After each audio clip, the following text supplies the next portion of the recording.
Kalau orang beriman, pasti dia orang baik. Nah sekarang cek, sudah baik belum? Jangan tunjuk orang. Kalau satu menunjuk begini, 4 itu kembali ke kita. Tunjuk diri kita masing-masing dulu. Ya, kembalikan pada diri kita. Nah biasanya kalau sudah baik, nanti kebaikannya akan menular. Apalagi kebaikan di keluarga. Kalau ayah baik dapat rezeki, nanti anak dapat bagiannya. Sebaliknya anak disiapkan baik, ayah bisa dapat bagian dari rezeki anaknya. Itu ada dasarnya di Quran surah ke-17 Al-Isra. Tulis saja dulu. Ayat 31 dan Quran surah ke-6 ayat 151. Alhamdulillah. Quran surah 17 ayat 31. Sudah? Wala taqtulu auladakum khasyata imlaq, ada? Baik, itu Quran surah 17 Al-Isra ayat 31. Nanti kebalikannya Quran surah ke-6 ayat 151. Sudah? Nah, catat aja dulu. Catat dulu ya. Nanti ada ayat dalam Al-Quran memberikan kesan begini, petunjuknya. Nahnu narzuqukum wa iyyahum dan nahnu narzuquhum wa iyyakum. Ada rizki yang Allah titipkan lewat orang tua, nanti nyambung ke anak. Ayah bekerja, anak dapat bagiannya. Nanti kalau ayah mendapatkan pekerjaan itu dengan cara yang baik, kebaikannya nular ke anak. Dan gak sampai di anak, kadang sampai ke cucu, ke cicit. Pernah dengar Al-Imam Asy-Syafi'i, bintang ulama di zamannya, gurunya Imam Ahmad bin Hanbal, muridnya Imam Malik rahimahullahu ta'ala, Imam Asy-Syafi'i. Ya, dikenal luas luar biasa. Kitabnya Masya Allah, sampai sekarang mazhabnya menyebar. Ketaatannya sangat luar biasa. Kan nama aslinya bukan Syafi'i, nama aslinya Muhammad bin Idris, bapaknya Idris. Asy-Syafi'i itu kakek ke atasnya.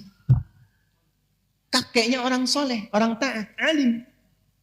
Hartanya didapatkan baik, rizkinya bagus. Berdoa minta kemuliaan pada Allah. Yang jadi siapa? Cucunya. Generasi kemudiannya. Jadi orang tua yang bekerja sekarang dengan cara yang baik, rizki yang baik, dan dia berdoa, ya Allah, jadikan di antara anak saya ada anak yang ahli Quran, ahli hadis, anak yang saleh. Wasilah doa itu yang mungkin mengantarkan, boleh jadi di anaknya, boleh jadi cucunya.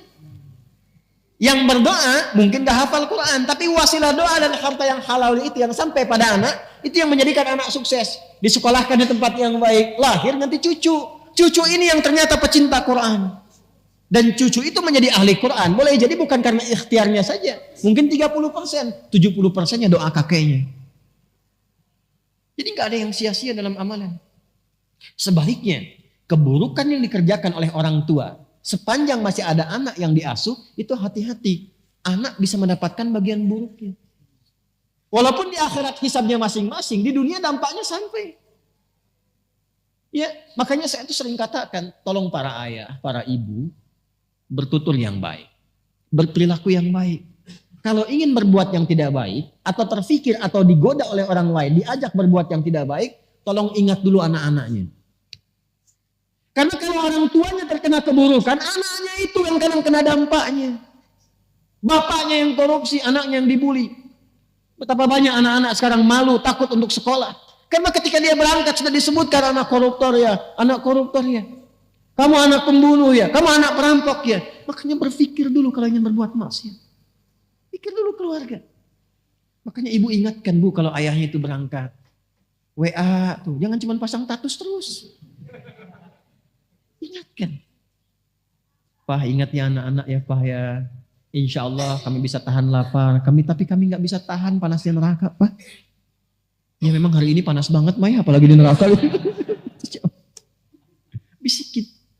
Bisikin. Anak-anak kita tuh di TK udah dilatih tuh. Untuk membisikkan ke orang tuanya.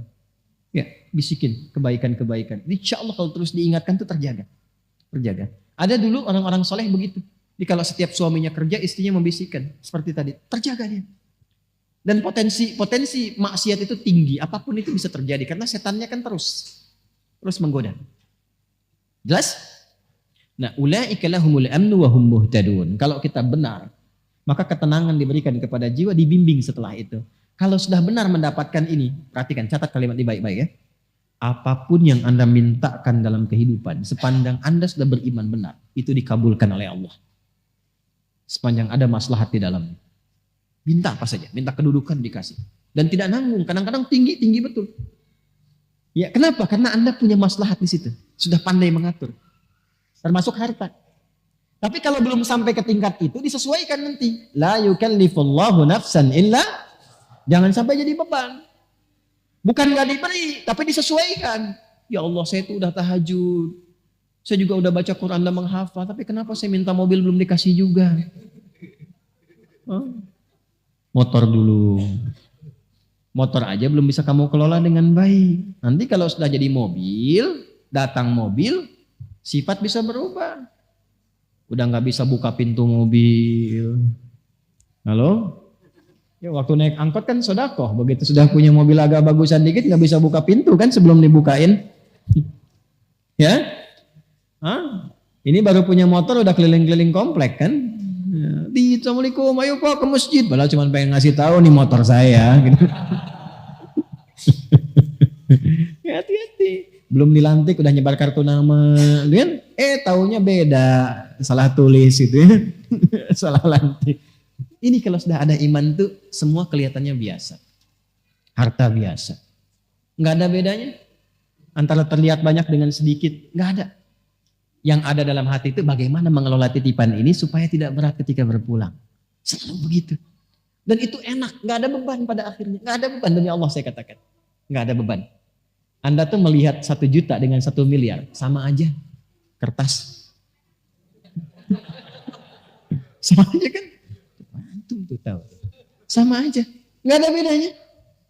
Ya, dan pada akhirnya sudah usang juga. Jadi problemnya cuma begini, itu 1 juta dengan 1 miliar, sama-sama habis juga kan? Sama-sama hilang ya. Saya tuh kadang suka begini, saya suka heran tuh. Kadang-kadang mau senyum sendiri, takut dikira orang aneh. Tapi ini perkara emang patut disenyumin. Orang berangkat gelap, kerja, capek begini, mencari sesuatu yang mau habis. Mencari sesuatu yang habis. Ya, berangkat, bahkan kadang ada yang berkelahi, ada yang berselisih. Memperebutkan sesuatu yang hilang. Ya, yang kalau dimakan keluar jadi kotoran, disimpan juga hilang juga. Terus hidupnya begitu aja, berangkat gelap, pulang gelap, kerja lagi, berangkat pagi, kerja, siang kerja, malam kerja lagi. Ya? Jadi nggak ada yang dalam hidupnya itu semua kerja bagus memang, tapi ketika dapat sesuatu hilang. Ya, bahkan ada yang harta banyak tapi nggak punya waktu, sayang. Banyak miliarder, macam-macam triliuner dan sebagainya, hartanya banyak. Tapi kelihatan nggak punya waktu, saya kasihan gitu ngelihatnya. Ya, hidupnya buat malam sampai tidur itu pun mimpinya tuh mimpi kerja. Ini kebijakan buat besok yuk. Kasihan. Ya. Ada orang harta banyak nggak punya waktu. Ada yang kebalik, waktunya banyak nggak punya harta. Itu pengangguran. Ya, pengacara pengangguran banyak bicara gitu kan, ya itu waktunya banyak tidak punya harta, ya sedikit. Ada lagi yang sedikit harta sedikit waktu, itu yang tipe-tipe pekerjaan terbatas, yang dapat salary terbatas itu, yang belum akhir bulan udah habis gitu. Ya berangkatnya kan gelap kan, berangkat gelap dipaksa kerja gini belum akhir bulan habis, nyicil lagi, utang lagi, gali lagi, tepuk lubang lagi. Sedikit waktu, sedikit harta. Jadi dia punya sedikit untuk dirinya, tapi sedikit juga yang dia dapatkan.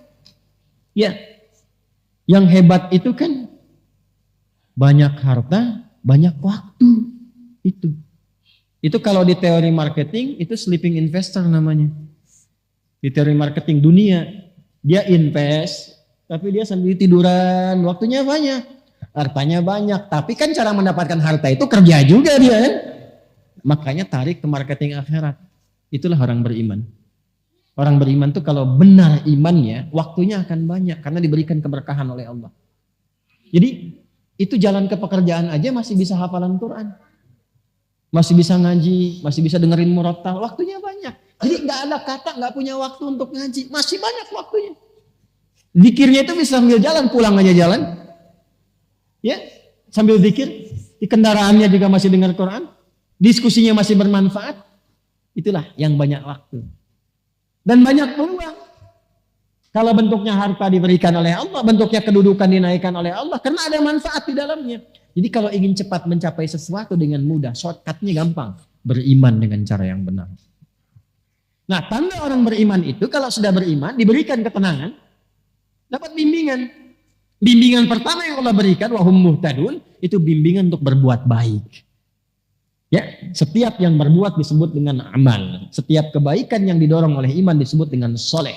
Amal baik yang dihasilkan oleh iman disebut dengan amal saleh. Karena itu di sini kalimatnya berbunyi wabasyiril ladzina amanu wa amilus.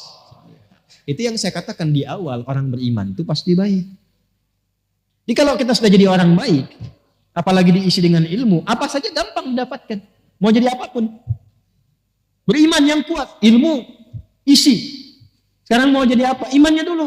Makanya dulu orang-orang hebat itu dimulai dengan penguatan iman. Dulu bukan sekolahnya dulu Pak, sholatnya dulu. Lalu Quran. Sholat sudah bagus, Qurannya sudah bagus, lalu ditempatkan di bimbingan para ulama. Mereka belajar. Kalau saya sebut ulama, jangan bayangkan yang materi Islami saja. Itu orang Islam dulu itu, hafal Quran, hafal tafsir, tahu banyak hadis. Tapi saat yang bersamaan ahli fisika, ahli matematika, ahli kimia, ahli kedokteran. Itu ada buku kalau nggak salah Bidayatul Mujtahid tuh di situ tuh, yang terjemahan warna biru itu sampulnya, terjemahannya Bidayatul Mujtahid. Itu karangan siapa? Ibnu Rushd. Siapa Ibnu Rushd itu? Dokter bedah.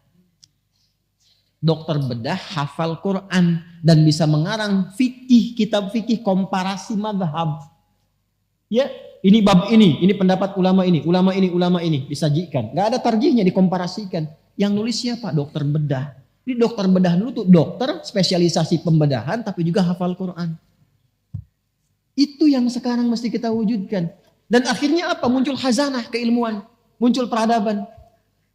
Saya mengharapkan besok ada pilot ahli Quran, arsitek hafal Quran, polisi, tentara, pejabat ahli Quran. Kalau sudah begitu pasti baik. Pasti baik. Ada yang datang ke dokter berobat. Bapak kenapa? Saya kepalanya kok kayak vertigo gitu. Yang dirasakan apa? Kayak bolak-balik, kayak gempa begini. Kapan terjadinya? Itu kalau tetangga saya tuh dia pakai mobil baru, saya vertigo.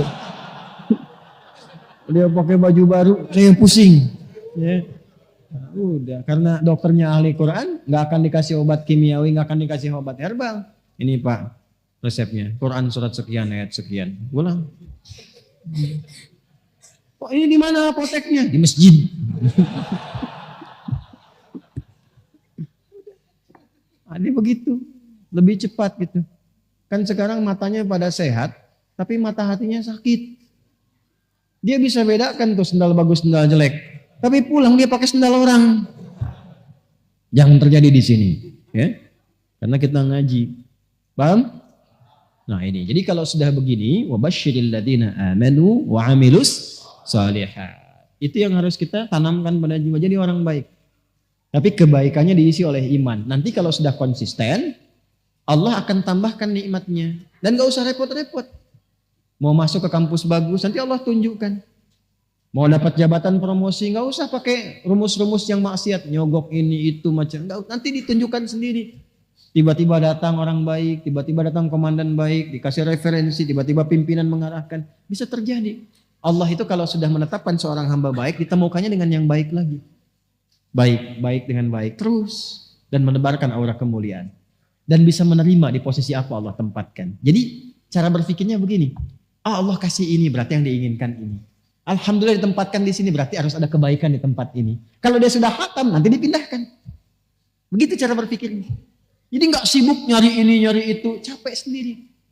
Ya pulang ke rumah juga yang di rumah nggak dapat kebagian berkahnya. Ya berkah waktu, berkah kasih sayang, berkah perhatian, berkah macam-macam. Jelas? Baik. Nanti kalau sudah seperti itu pulang ke akhiratnya pun mendapatkan penerimaan terbaik. Ya dari hasil amal soleh yang dihasilkan lewat imannya. Penerimaan itulah yang menghasilkan jannah. Ya, dan dia berhak mendapatkan itu. Haknya itu yang menggunakan kata anna dan lahum yang kemarin saya bahas. Wabasyiril ladzina amanu wa amilus salihati anna lahum jannatin tajri min tahtihal anhar.